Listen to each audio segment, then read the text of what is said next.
Hey there, StarCraft fans! It's Falcon Paladin coming at ya with yet another edition of StarCraft 2 Legacy of the Void. Today, it's going to be a match between Clem and Reynor, two incredibly young, talented players. You might have heard of them here on Lightshade. Bottom right, it is the blue Zerg player Reynor, and in the top left, it is Clem. Alright, so if you're watching this on the formerly Brood War only channel, I'm going to be posting my StarCraft 2 content here as well. The experiment that I started last October, I don't feel like it worked. So we're going to go ahead and go back to posting StarCraft 2 and Brood War on the same channel here. And yeah, I'll be posting it on my StarCraft 2 channel as well. So we'll see how this goes. It's another experiment that I am starting.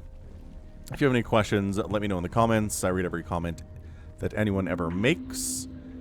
And let's go ahead and get right on into it. This is a Wardy replay. If you don't know who Wardy is, there are links to him, his YouTube channel, and his Twitch in the description. Alright, so 16, 18, 17 here from Reynor, current world champion. And Clem going for a 1-Rax expand. Nothing too crazy here from these two very young players. I think they're both 18. Maybe they're coming up on 19, but wow. They are excellent, indeed. Alright, so Reaper here, Jesse Pinkman, tired of being just the sidekick in his lab for Walt, he leaves to start his own meth lab in space. Unfortunately, he gets caught while stealing Dominion labware and is forced to serve as a Reaper, and then gets addicted to combat drugs. Ugh, Jesse, your story is tragic. I gotta say that for sure. Your story is tragic, you're a great character for our enjoyment in television, but man, bad times for you, friendo. SCV comes down because Clem is a very conscientious Terran player and says, is there a hatchery? There is, great. The Reaper can move on down then because there's not any lings on the way to kill my command center at all. We can leave this alone. The Reaper can put the pressure on over here rather than the Reaper having to defend on the other side of the map, which is exactly what the Reaper wants to do. Although, if you're defending on the other side of the map, you can actually get kills easier than when you're over here, it turns out. Because getting like 2 kills is extremely hard for a Reaper. I mean, Clem's excellent, right? He might be able to get 2 here, but Reynor's also very good at, yep, sending his weakened slings to the back. We've seen this dance 800,000 times. And there you go, 1 kill. Très bien, Jesse Pinkman. Not bad. I'm sorry you're addicted to these combat drugs, but I mean, they keep you alive, so they're still pretty bad though, aren't they? Ooh, snuck a third base down there at like 230 while that was happening. Nice job, Reynor. Good sneaks. I like that quite a bit. Alright, so what's Clem going to open with here today? Anything insane?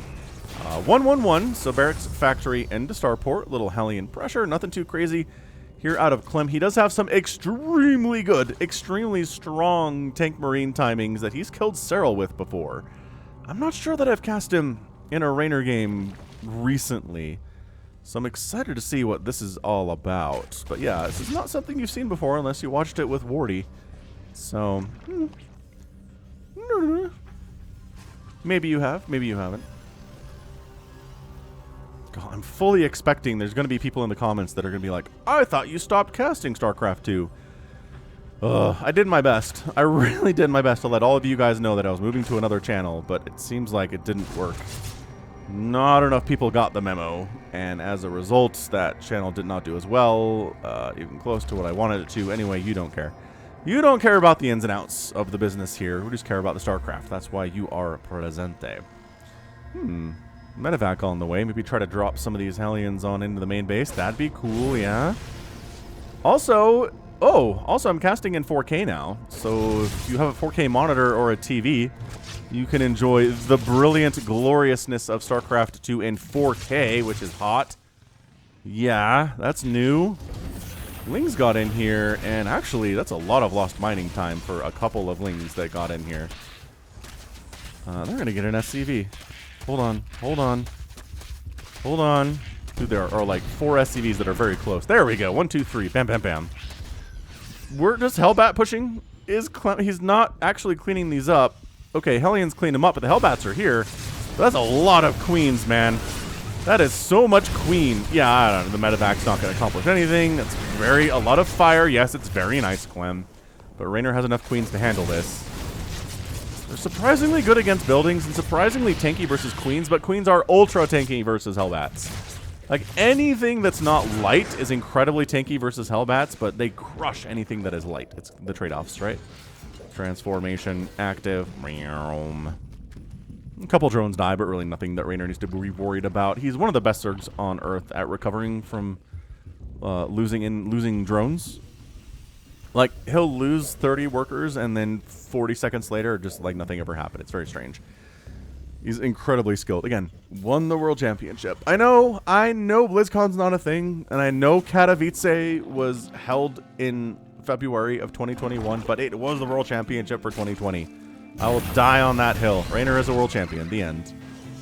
I mean, you probably agree with me, but I don't know who I'm fighting against here exactly. Cloak Banshee is on the way from Clem. Ooh, I have a request for you. This Banshee without Cloak. Nope, Cloak is done. Tries to get something done, but Queens and Spores are here. If you're one of those people that's like, whoa, Falcon's casting StarCraft 2 again, huh? And you haven't watched a cast of mine in like 6 months because you didn't know about the other channel, comment. Let me know. I need to know how many of you there are. Because I know there are a bunch. And I know some of you like are watching on a TV and commenting is hard, but do me a favor and go to a computer and comment. Let me know your story because, I don't know. I'm not sure how to get information out to everybody. I really, as these Hellions try to get more damage done, I really feel like the only way to get out information to everybody who watches my channel is to talk about it in every cast for like a month. Just non-stop. And then maybe we'll get a good percentage of people who understand my announcements. Because, I don't know. It was the same thing with the Brood War and StarCraft 2 tournaments. A lot of people are like, I didn't know anything about it. It's like, ugh, I did my best, man. I guess part of it is, too, that not enough of you guys are on social media. Like, I've been talking about Twitter and Facebook for 6 years now, and I've got 1,000 people following me on Facebook, and like 1,300 people following me on Twitter. It's just not... it's not anything close to what my total viewership numbers are, you know? But I don't know. I guess StarCraft fans just aren't on the social media, which I find odd.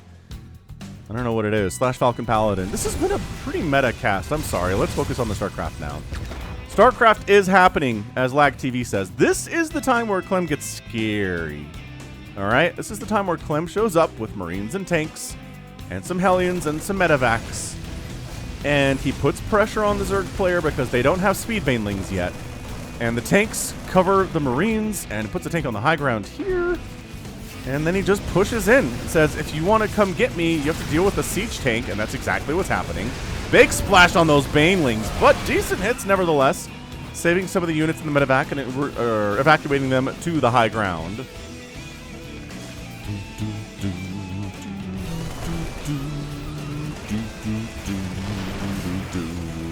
Clearing out some creep, killing an overlord or two, you know, getting damage. Clem's always very good at that. Maybe I can't kill you now, but I can slow you down a little bit. Oh, but the Lings, oh boy. Alright, well, goodbye siege tank. Reynor shuts that down pretty effectively.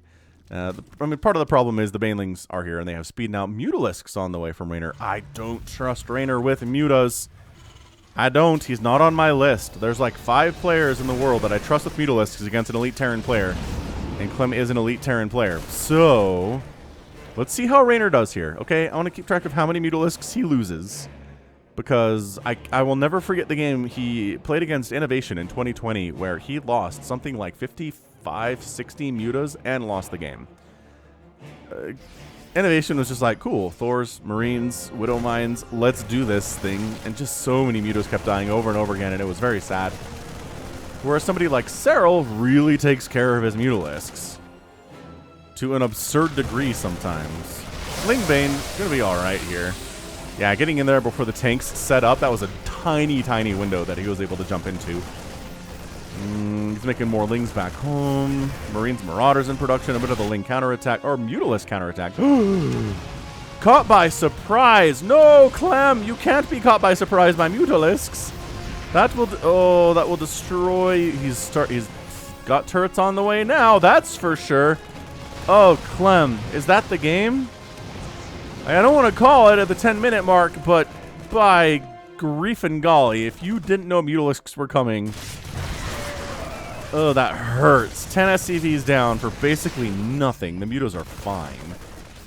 He's done a great job with the Mutalisks because, again, they caught Clem by surprise. They're easier. Oh, they're easier to keep alive, I say, as 3 of them get killed by Marines out here.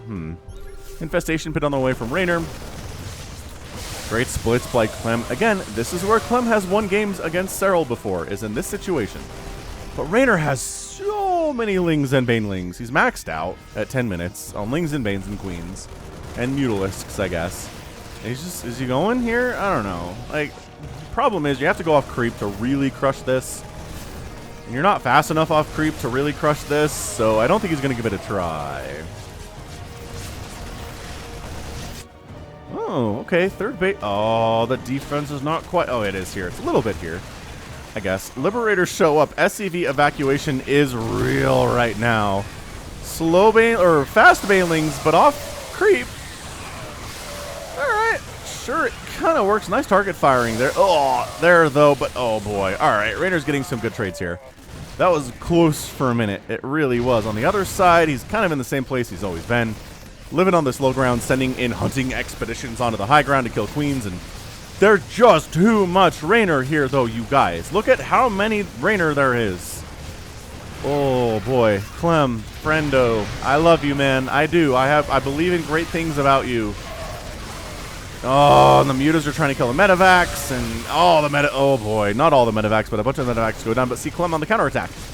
This is where he gets scary. He's got a big reinforcing group of Marines. They've got 2/2 upgrades. There's a Banshee in the mix for extra DPS. And he just doesn't allow the Zerg to rest. Even if Reynor feels like he crushed a big portion of the army, which he did, it wasn't enough to actually stop Clem in his tracks. His macro's insane, and he's very scary. Queen down, minor victory. Pull back, tanks firing. Oh, this is good. This is Clem doing some really classic Terran stuff here. 4 drones go down. That's a full evacuation of this hatchery, and Clem, he needed to do this. He needed to kill this hatchery. Killing hatcheries is how you beat Reynor, how you beat all of the Zerg players on Earth. You didn't replace the turret, and the Liberators are in liberation mode. Oh, no.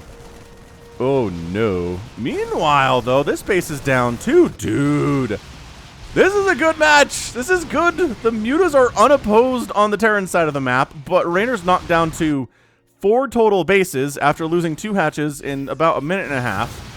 And both players are dropping workers all over the place here. Reynor's got 75, though, and Clem is kind of clinging to 52 at the moment. The Muta's getting some good work done. Like, I'm not going to complain about this. He has lost 4, but, you know, 3 of those were a while ago. He loses another one. Oh, he doesn't lose another one to that turret. Nicely done. Clem trying to make something happen with a smaller group of units, but everyone just kind of gets evaporated. Tanks need to move up closer, I think. He's waiting for the creep to recede. Would be my guess. Meanwhile, the Mutalisks are at Clem's 4th base, and the repair is late. But the reinforcing Marines are... This is where the Mutas need to get out of there, and they are. Still pushing, man. These tanks, though, 19 SCVs have been killed. 18 kills on this siege tank is not too shabby. Dude, Clem can win this game if he takes this base down.